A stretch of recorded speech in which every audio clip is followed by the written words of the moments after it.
everyone? It's me, Stef, the alternate, your nerdy alternative, and I'm joined with my good friend, Meghan's Mole. We are here live on Royal Clubhouse, and that happens every Friday, 7 o'clock UK time, 2 o'clock Eastern. So if you want to catch it live, well, now you know when it happens. But with that being said, we are now into the they shall not be named, news of the week. And I've chosen this particular topic, which is King Charles, as far as I'm concerned, being a king, doing exactly what he needs to do, visiting Southport. Now, for YouTube Human Reviewer, I've got to be a bit delicate in terms of how I explain this, but for those that haven't followed the news in the UK much, so yeah, about a month ago now, there was a horrific incident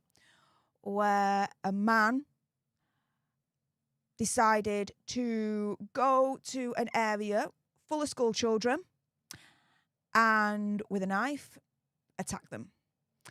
3 unfortunately were unalived.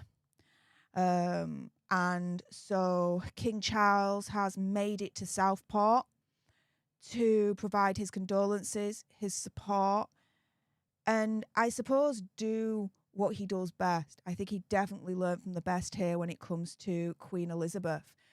Here we've got at Hits Lancashire News, King Charles has arrived at Southport Town Hall. There was a round of applause as he paid his respects to the 3 young girls who lost their lives in the attack in July. Just look at this.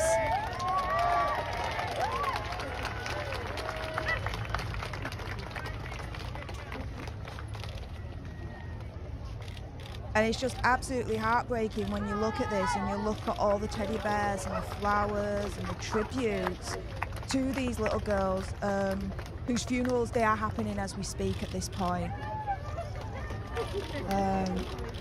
But reportedly, all these flowers and tributes, when it's windy or raining, there are volunteers that are picking them up, putting them inside, and then putting them back out when it's safe to do so again. But yeah, Meghan's Mole, what is, your thoughts when it comes to the Southport horrific incident and how King Charles has, as far as I'm concerned, I think he stepped up to support the community and the country in such a difficult period. What do you think to all of this? Look, I know I may be hard on King Charles at times, but this is where he excels the most when he's doing things with the community. I think that is what he is so great at. Just meeting with these families. I mean, when you are playing that video, I got goosebumps all over my body and like my eyes started welling up, and I just can't imagine what that family is going through right now. And just the mothers, too. Like, you spend 9 months carrying a child only to have them tragically and horrifically taken away in that manner. And it just makes you so sad because it could have all been avoided. All of this nonsense could have easily been avoided. And now, what is happening to the person that did this? What is the consequences for them? We don't know at the moment. The government, the police, there's not really a lot of information that's coming out at the moment about the male that, got to say, allegedly did this. Now, there's a lot of conjecture out there when it comes to King Charles visiting Southport. This, I think, being absolutely disgusting. Some people are saying, oh, King Charles should have visited sooner. 4 weeks is too long. He should have visited sooner. Why didn't he? They're trying to delegitimize his visit to Southport, trying to rubbish him, turning around and saying that somehow it's not good enough. Now, the reports coming back to counter that is, look, his visit to Southport was delayed because he didn't want to burden the police. But the thing is, I think it's much more than that. I think it was delayed because, quite frankly, the state of the UK at the moment, with all the uprisings, riots, whatever you want to call them, that has sparked off because of the Southport incident, I think made it dangerous for King Charles to initially visit in the first place when all of that was going on. And I think if he Mhm. did visit Southport soon after the horrific incident happened and during the UK riots, it could have been seen as a visual confirmation that he approved of the riots because he was going during whilst it was all happening at the height of it, if that makes sense. Mhm. Mhm. So when someone turns around to you, Megan's Mole, and says, "Oh well, actually, he should have visited sooner. He should have visited sooner. He shouldn't have waited 4 weeks to visit Southport, the community. He should have visited sooner. This is bad of him. Bad monarch. Blah blah blah. Bad king." I mean, do you agree with that sentiment? If you do, fair play. If you disagree, why? I mean, what would you say to criticism of King Charles with that? Well, I don't agree with it. I don't agree with it, and I look at it like, because didn't King Charles have to wait until he was given the okay basically from Keir Starmer to go down there? It's not. I mean, King Charles can do what he Right. wants. He Because doesn't what need I the okay feel from Prime Minister. Um, Especially freaking, as far as I'm concerned, two-tier Keir, F.U. Keir Starmer. You know what I feel, Steph? I feel like there are some bad actors that clearly want the monarchy destroyed. They want to get rid of the monarchy. And I feel like King Charles being made to wait a few weeks was kind of made in a way to make him look bad to the public, to be like, oh, well, look, it took him this long to get here when we don't really know what was going on in the background and why it really took him that long. They say it's security. I mean, he could have gone there, but I feel like in a way, I feel like they're trying to do it to make Charles look bad, to make him look like a bad king, because we know that there's a lot of people that don't like King Charles, right? And they want to get rid of him. So I feel like they put out these angles to make him, or like make him wait and stuff, to make him look like he's an uncaring king when we all know it's not true. Yeah. I mean, the thing is, there are a lot of people that do not like the monarchy, that don't like the king, and actually want to abolish it.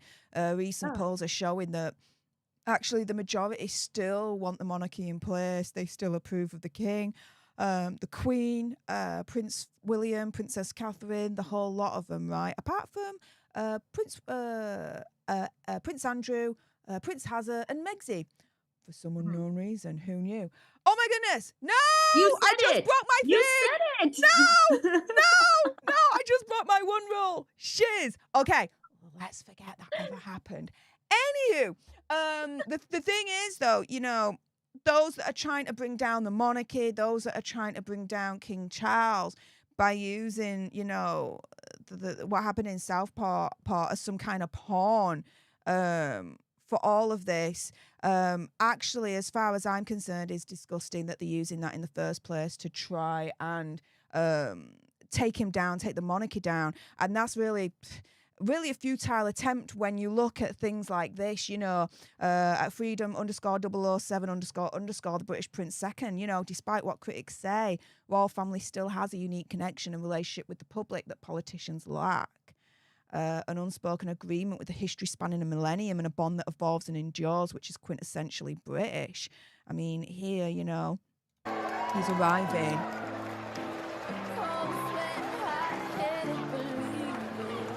There you go. Okay, I'm Might going to catch have to mute copyright. that. But you heard like the cheers in the background, right? And then you've got things like this where, he's there visiting the crowds. They're all there, really, really glad and happy that he made the effort to come up. Here we've Steph, got, can I say go on. something? Steph, sorry. I'm just saying, like, the public doesn't respect Charles like how they did with Queen Elizabeth, right? Or even people in government, some government officials don't respect King Charles the same that they did with Queen Elizabeth. Don't you feel like when Queen Elizabeth was around, she was the thread that kept everyone together and everyone respected her? And it's like since she's passed, everything's just gone haywire. And nobody like Charles, at least Queen Elizabeth would try and keep the whole political bonfire at a minimum, right? She would try and keep people calm and like hopeful. Whereas with Charles, you don't really get that, do you? Well, yes and no. No, in the sense of, well, I'm not really that surprised with all the health issues that are going on in the royal family at the moment. King Charles diagnosed with cancer and now he's having to go through that. Princess Catherine with what she's going through. And then more recently, even the most hardest working royal in the family, Princess Anne, having to take time out with the horse incident. And Mm-hmm. so I do think that, yes, there is a very big difference between King Charles and Queen Elizabeth's reign in terms of how Queen Elizabeth was treated in comparison to now how King Charles is being treated. But I think some of it is not his fault as to how he's being viewed and treated because of the health situation with him and the rest of the royal family. Also because of the Hazard and Megxy situation. Again, damn it! This is supposed to be the dude, like, do you know what? Just put me to pasture right now. Like, game over. What am I doing? What am I doing? Okay, that did not happen again. Damn it. But yeah, let's say other people in the royal family have not made things easy for King Charles, especially with, you know, the first couple of years of his reign, let alone, you know, the years preceding up to that. And so, yeah, I do see him being treated a bit differently. Maybe of lesser importance in comparison to Queen Elizabeth II. But yeah, there's a lot of external factors that I think explains that. What do you think? Yeah, I agree with you.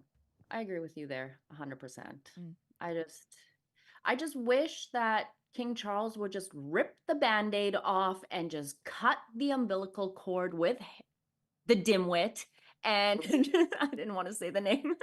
I just wish that he would just take charge and just end it already. Because the way that I see it, Steph, is that King Charles is getting treatment to take care of his illness, right? He's Mm. taking care to get rid of his cancer. Well, Harry and Meghan have been a cancer to the royal family since Meghan fell on Harry's Elizabeth Arden cream todger coated todger. Like she has been a black mass to the royal family. So why don't you want to cut these two out? Well, we will be getting onto that a little bit shortly in one way, shape, or form. In another segment that will be coming up shortly called Royal Zero of the Week. But yeah, with that being said, guys, if you appreciated what came out of Meghan's Mole's gob, and of course you did, because her logic is definitely undeniable, then do make sure on your way out you subscribe to Meghan's Mole's channel. She definitely has the PhD in moon bumpology. When they come to your channel, Meghan's Mole, just in a nutshell, what are they to expect, hon? A lot of unalterated, basically honesty on Harry and Meghan and their wacky shenanigans. I have a very special vocabulary. I'm very funny with my words. So they'll not only enjoy what I talk about, but they'll also have a good laugh when they're watching my videos. I know I do. I know I do. And if you appreciated what came out of my gob, and of course you did, then do make sure you subscribe to my channel on your way out. For everyone that's watching live, stay exactly where you are. We're not done with you yet. But for those watching on the replay, here are some videos that you may want to clickety click, clickety click.